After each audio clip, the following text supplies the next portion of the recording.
Good morning guys! Kumusta na po kayo dyan mga kaibigan, mga kuyang? So nandito po tayo ngayon kung saan po ay isang good news, isa pang good news po na yung mga gusto pong magkasasakyan ay pwede na po. Dahil mayroon po tayo ngayong tinatawag po na Liawi Plan Terms. Ito ay isang installment basis na pwede na po. At ito ay napakababa lang po ng down payment po.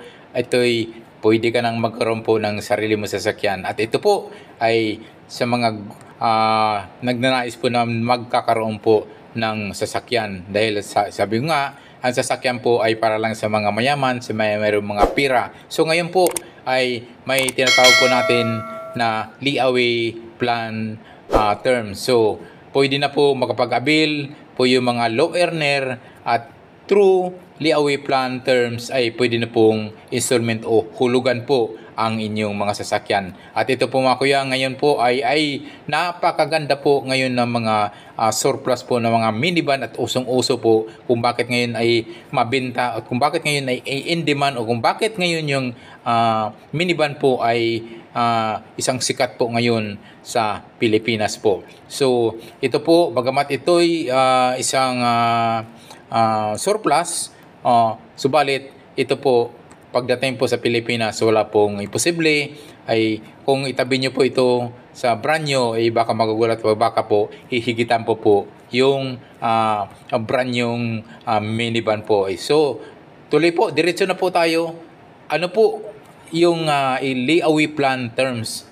So yung Liawi Plan Terms po ay isa po yan sa isang installment basis po na pwede po nyong magkaroon po kayo ng sasakyan through installment basis. So dito po sa Liawi Plan Terms ay wala po tayong interest. Zero interest po dito. Kung magkano po yung kabuuan pong presyo, halimbawa yung presyo po sa sasakyan nyo ay 250, 200, o 300, 350, 400. So doon po ay papasok lang po tayo doon sa pinaka-presyo po ng inyong unit sa inyong gustong sasakyan mga kuyang. So, ano-ano man po yung mga requirements po ng ating Liawi Plan Terms. Ito po yung ating mga requirements ay isang valid ID, 50,000 down payment. So, pinakaunang inyong bigay ay 50,000 po. Pwede na po yan sa inyong mga paunang bayad. So, ano naman po kung halimbawa magbayad po kami ng 100,000, pwede naman po. So, malilis na po yung inyong pinaka terms mga kuyang. So, siyempre, liliit na po yung inyong monthly basis na paghulog mga kuyang. So, ganito po. Ano po yung requirements? Inuulit ko po, isang valid ID. Okay. Magkano po? 50,000 down payment. At mayroon siyempre po yan mga kuyang term and condition po sa customer at sa owner. So yun ay tinatawag po namin na SMA. Yung Signed Memorandum of Agreement. So pipirma lang po kayo doon. So ito po mga kuyang, pagdating po ng 80% po ng inyong hulog ay pwede na po ninyong makita in personal po ang inyong unit. Pwede ninyong puntahan po sa shop or yung mga malayo ay through video po yung unit. Kung ano po yung gusto nyong ilagay, idagdag po doon. So siyempre po, ibang usapan po yan at mayroon na po tayong tinatawag na add-on po yung mga kuyang. So 80% po ng inyong hulog ay pwede niya pong makita inyong unit o personal sa mga malapit, pwede niyong puntahan po or pwedeng makita niyo sa through video sa mga malayo nating mga customer. So sa mga iba pong mga detalye po, pwede po kayong tumawag sa 0930-3394-607. So ilang buwan po ba ang paghulugan po nito mga kuyang? So ang paghulog po nito mga kuyang depende po sa customer. So pwede pong 12 months, pwede pong 18 months, pwede pong 24 months. So, depende po yan sa customer. So, ito po ay transparent lang po tayo. Wala pong, sabi ko nga po, wala pong hidden charges po dito. Zero interest po. Kung magkano po yung kabuuan po na inyong kinuhang unit, dahil yun lang po ang inyong babayaran. So, ilang buwan po ba bago matapos po ang aming unit? Kung tuloy-tuloy po ang inyong hulog, sabi ko nga, pagdating ng 80% ay makikita nyo na yung unit. So, pwede pong 3 to 4 weeks kasi nga, or not less than 2 months mga kuyang. At ito po ay siyempre, dadali pa namin yan sa paintings, paintings, buffing, so, din upholstery. So, marami pang mga pwedeng iayos po ng inyong unit po pagdating na po ng 80% hulog yung mga kuyang. So, ano po mga kuyang?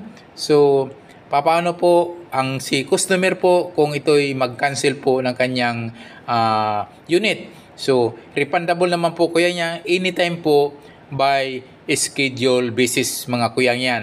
So, ulit po natin kung paano kung nagka-cancel po ang customer ng kanyang unit, pwede po yan, walang problema, refundable po yan through schedule basis po. Kung halimbawa, kahit na hindi po kayo pumunta sa aming shop, pwede na pong tayo mag-uusap at kung saan nyo pwedeng ihulog at through schedule basis nga mga kuyang. So, walang problema po sa mga nagka-cancel po ng unit.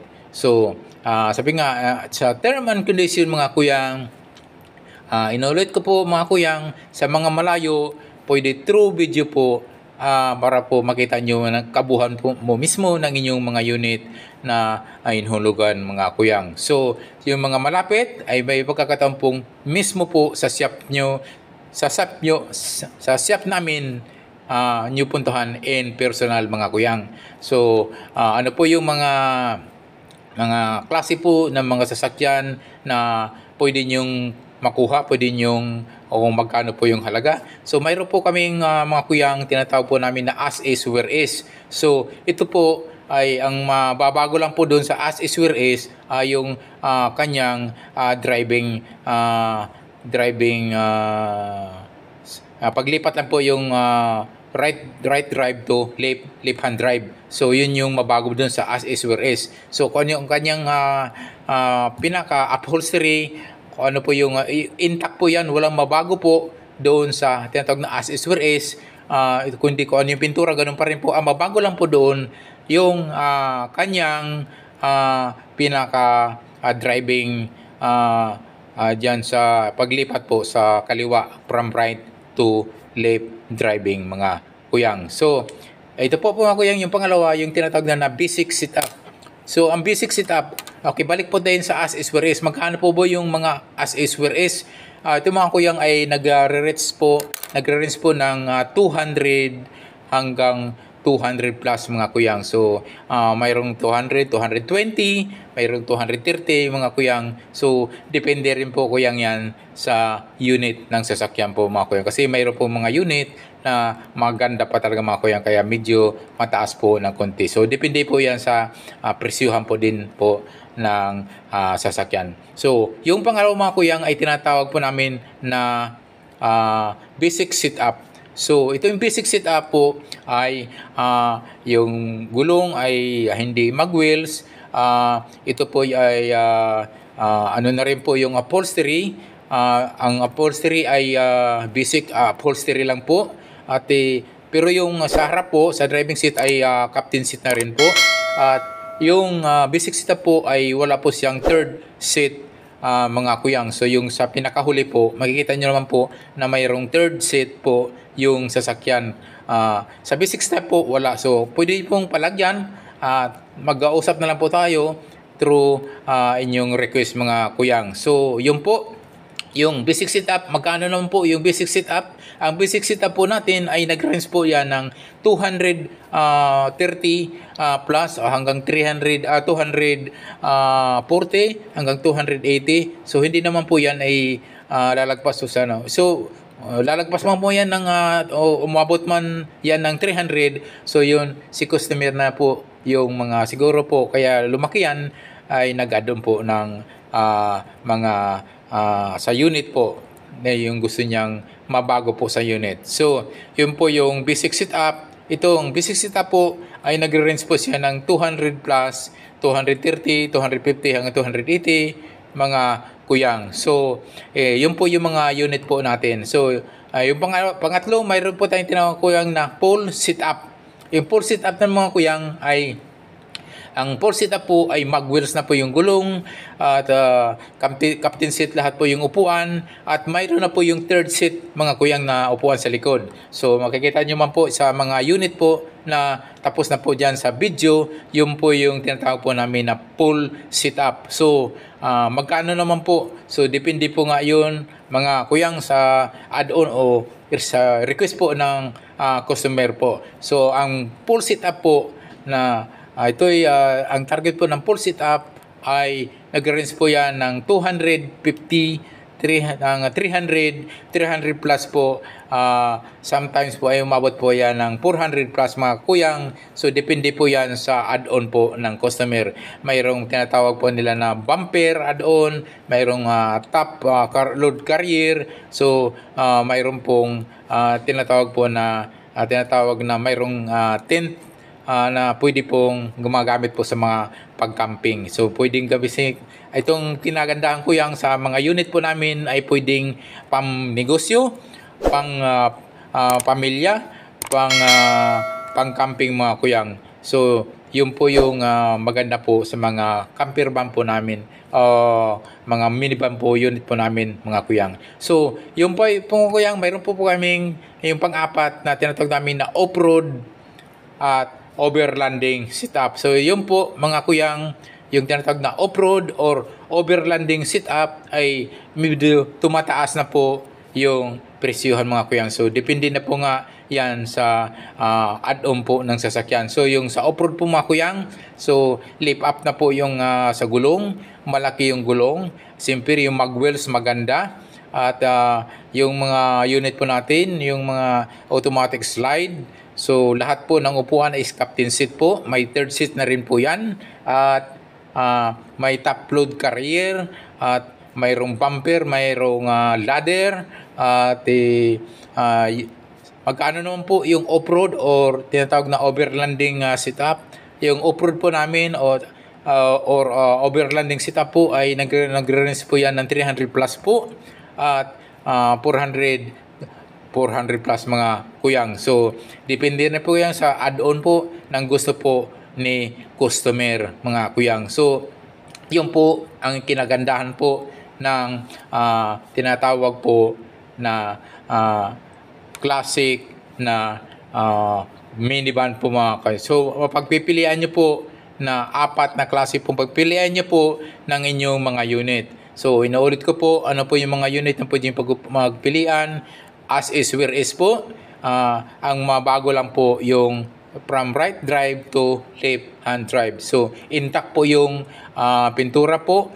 Intact po yung upholstery na mula kinuha sa kasa doon sa pinaka surplus. At ito yung ating lang lininis. Talagang, nagmumukha po rin siyang parang brand new. So, kaso lang is intact po yung kanyang kulay, yung kanyang upuan. So ano lang po yung sabi ko nga, ang nabago lang po doon ay yung paglipat po ng right hand to left hand drive. So yun po mga kuyang, as is where is a basic setup, full setup, or tinatawag na off-road or overlanding setup mga kuyang. So ito po mga kuyang, ami pong ginagarantiya po na ang aming mga minivan po ay isang pulido at quality mga kuyang. So marami naman po na ito'y maraming customer po na nagtitiwala na po sa amin dahil nakikita nyo naman po mula po sa pagkuha po dun sa yard ng surplus po ng mga minivan ay amin na pong talagang pinipili, sinisegregate at ito'y kinukuha lang po namin kung bago po namin kukunin yan ay unang-una po yung makina, itong at mga under chassis po. So sabi nga, basta lang umandar, so hindi pa rin po. So kailangan po maganda po yung tunog ng makina at walang taga, so walang garalgal, at siyempre po yung under chassis po. So bago po makarating sa aming shop yan, ay talagang maganda po yung unit po namin kinukuha para sa aming mga customer. So pagdating po sa quality po, pagdating po sa aming mga unit na minivan, ay pulido po yan, at yan po ay amin po talagang inalagaan po para sa mga customer po namin. Hanggang sa ngayon po, at marami naman po kaming mga customer po na nagtitiwala po sa amin, at ito yung nagsasabing napakaganda ng aming mga unit.